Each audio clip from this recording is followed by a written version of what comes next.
আজ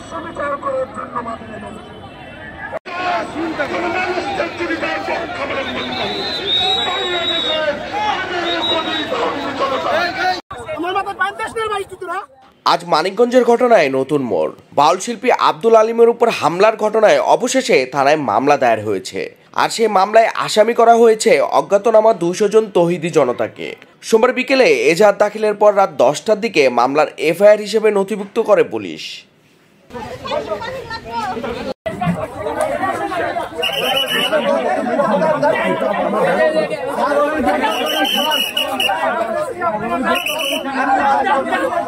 মানিকগঞ্জ সদর থানার তদন্ত কর্মকর্তা মোহাম্মদ আমিনুল ইসলাম জানান, বিভিন্ন গণমাধ্যমের ভিডিও, সোশ্যাল মিডিয়ার ফুটেজ এবং স্থিরচিত্র বিশ্লেষণ করে হামলায় জড়িতদের শনাক্তর চেষ্টা চলছে।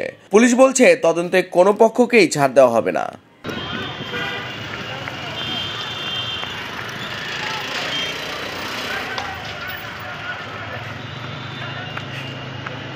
আপনার এই পাশে ঢুকলে ধরা পারতেন।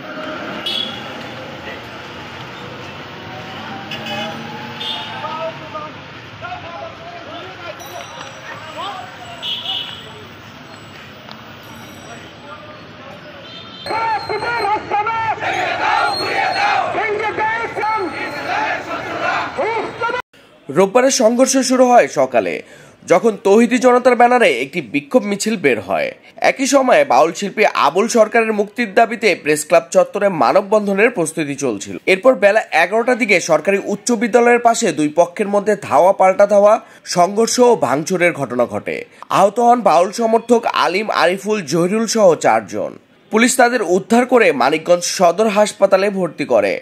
অন্যদিকে তৌহিদি জনতার পক্ষেও একজন আহত হন। অভিযোগ পাল্টা অভিযোগে এখন সরগরম মানিকগঞ্জ। বাউল সমর্থকদের অভিযোগ, পরিকল্পিতভাবে হামলা চালানো হয়েছে। মুক্তির দাবিতে আসছিলাম, কিন্তু আমাদের তো সেটা করতে দেওয়াই হয় নাই, বরঞ্চ আমাদের উপর অতর্কিতভাবে হামলা করা হয়েছে।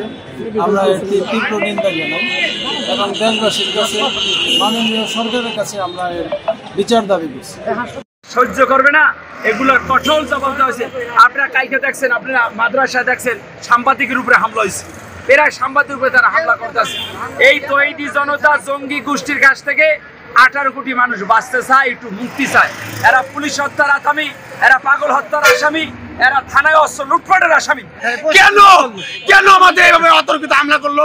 মাদ্রাসায় ছোট ছোট বাচ্চা দিয়া পুলিশ প্রশাসনের কাছে বিচার চাই, সুষ্ঠু তদন্ত করে দেখুক কারা অন্যায় করছে। আমাদের তাদের কত বাইরে গেছি কিনা। ওদের সবার হাতেই শুধু লাঠি আর লাঠি। প্রশাসনকে একটা বার হাতের লাঠি দেখলো না, কেন আমাদের সাইড পরিষ্কার করবো আর কেন কোনো কথা। অপরদিকে তৌহিদি জনতা দাবি করেছে, প্রথম হামলা করেছে ছদ্মবেশী বাউলপন্থীরা। তারা শুধু আত্মরক্ষায় সাড়া দিয়েছে। তাদের পক্ষের বক্তব্য, মানিকগঞ্জে কখনো বাউলদের উপর আক্রমণ হয়নি।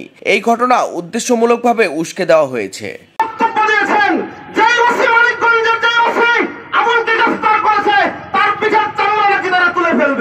সঙ্গীত শিল্পী যারা আছেন, আহতবাদী পর্যন্ত বাউল শিল্পী সমিতির পক্ষ থেকে এখন পর্যন্ত কোনো দুঃখ প্রকাশ করা হয় নাই। আল্লাহর কথার কোনো গুয়া মাথা আমি কিছুই পাই না। মাথা কোনটা গোয়া কোনটা এটা আমি পাই না। কেন পাই না? এই যে একটা কথা বলছে, আওয়ালুমা খালাকুল্লাহে ইশক, প্রথম সৃষ্টি ইশক। আওয়ালুমা খালাকুল্লাহে মিন নূরি, নূর, প্রথম সৃষ্টি নূর। আওয়ালুমা খালাকুল্লাহে আরশ, প্রথম সৃষ্টি আমার আরশ। দেখেন, আওয়ালুমা খালাকুল্লাহে রূহ, প্রথম সৃষ্টি আমার রূহ। সংঘর্ষের পেছনে আরো গভীর উত্তেজনা রয়েছে সাম্প্রতিক সেই ঘটনা, যেখানে একটি পালাগানের অংশে আল্লাহকে নিয়ে আপত্তিকর মন্তব্য উঠে আসে। সেই ভিডিও ছড়িয়ে পড়ার পরপরই আলেম সমাজে ক্ষোভ ছড়িয়ে পড়ে এবং বাউল শিল্পী আবুল সরকারের বিরুদ্ধে মামলা হয়। পরে তাকে মাদারীপুর থেকে গ্রেফতার করে কারাগারে পাঠানো হয়।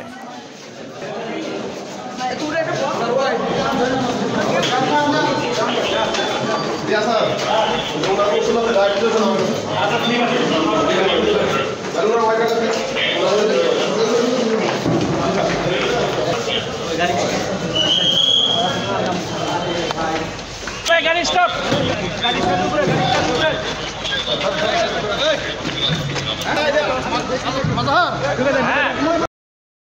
ঘটনার পর পুরো জেলা জুড়ে উত্তেজনা বিরাজ করছে। পুলিশ বলছে চিহ্নিত সবাইকে আইনের আওতায় আনা হবে এবং পরিস্থিতি নিয়ন্ত্রণে রাখতেও অতিরিক্ত বাহিনী মোতায়েন রয়েছে।